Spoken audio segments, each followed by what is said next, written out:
Chicago's known for great point guards like Tim Hardaway and Isaiah Thomas, but there's one guy who stood out above the rest to be known as Chicago's flashiest point guard. And he's not a household name, but he's a legend in Chicago, and if you're a true hooper, you know who he is. Imari Sawyer was born March 17, 1982 in Chicago.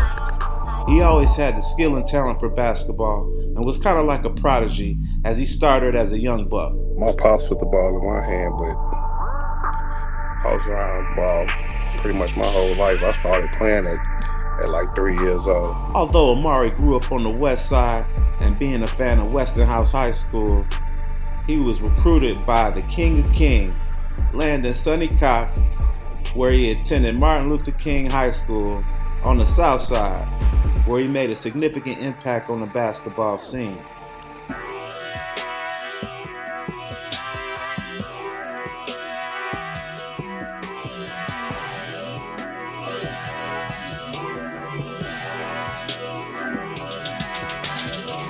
Still never owed you dues, don't test me part of a chosen few. Don't make me show you dues, put you on the news so they notice you. Right from my lineage, like Palestinians in Arafat. He was a good kid till his ass turned into a rat.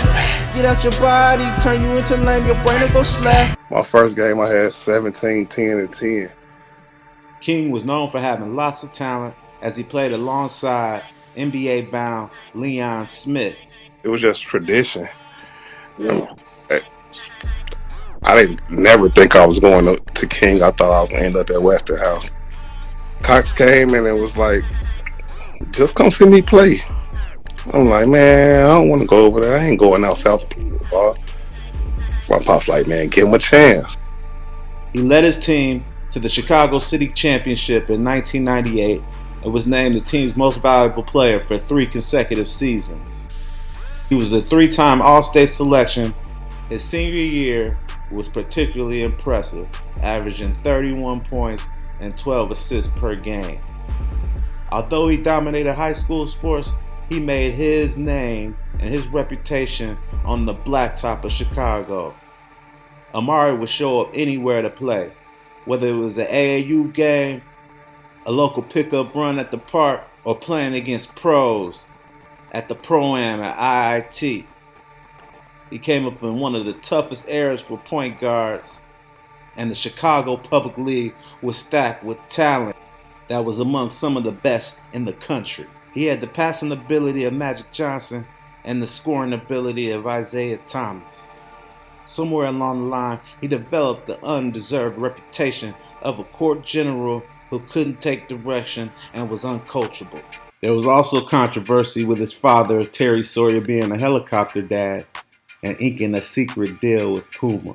He had many offers from around the country from big major universities, but he decided to stay home and go to DePaul and play with the Blue Demon. He came to the team with some other Chicago stars like Bobby Simmons, Lance Williams, Andre Brown, Paul McPherson, and Stephen Hunter. The boy did damage his freshman season as he played in 30 games, starting 23. He averaged around 10 points and 6 assists and made the Conference USA all-freshman team. But at DePaul, he quickly developed a reputation that followed him for the rest of his career there. Some people say he couldn't play within a college system.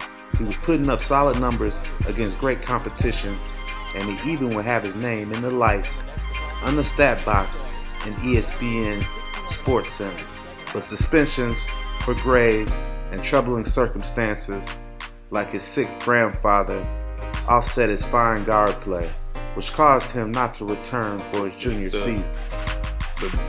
The pressures of having to be at home and everything you do is in the media. Even though we had that in high school, it got worse in college.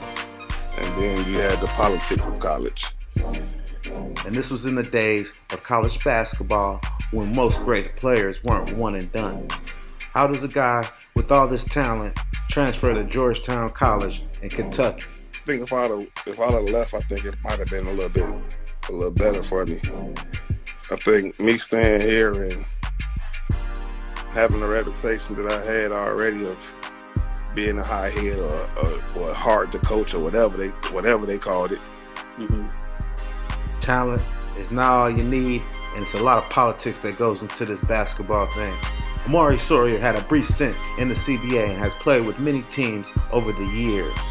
He withdrew from the 2004 NBA draft and went and drafted in 2005, making him an unrestricted free agent. His path became a different one. He became a coach and a mentor. He coaches the Mac Irvin Fire AAU team, and he's an example of a guy who can tell them what to look out for in their journey through basketball. Despite the challenges he faced on the court, Sawyer's talent on the court left a lasting impression. He also had a son who was great at basketball as well. He was inducted into the Basketball Museum of Illinois Hall of Fame in 2011. This was a testament to his impact on the sport as a legend who should get his flowers while he's alive. Thanks for watching. Peace and blessings.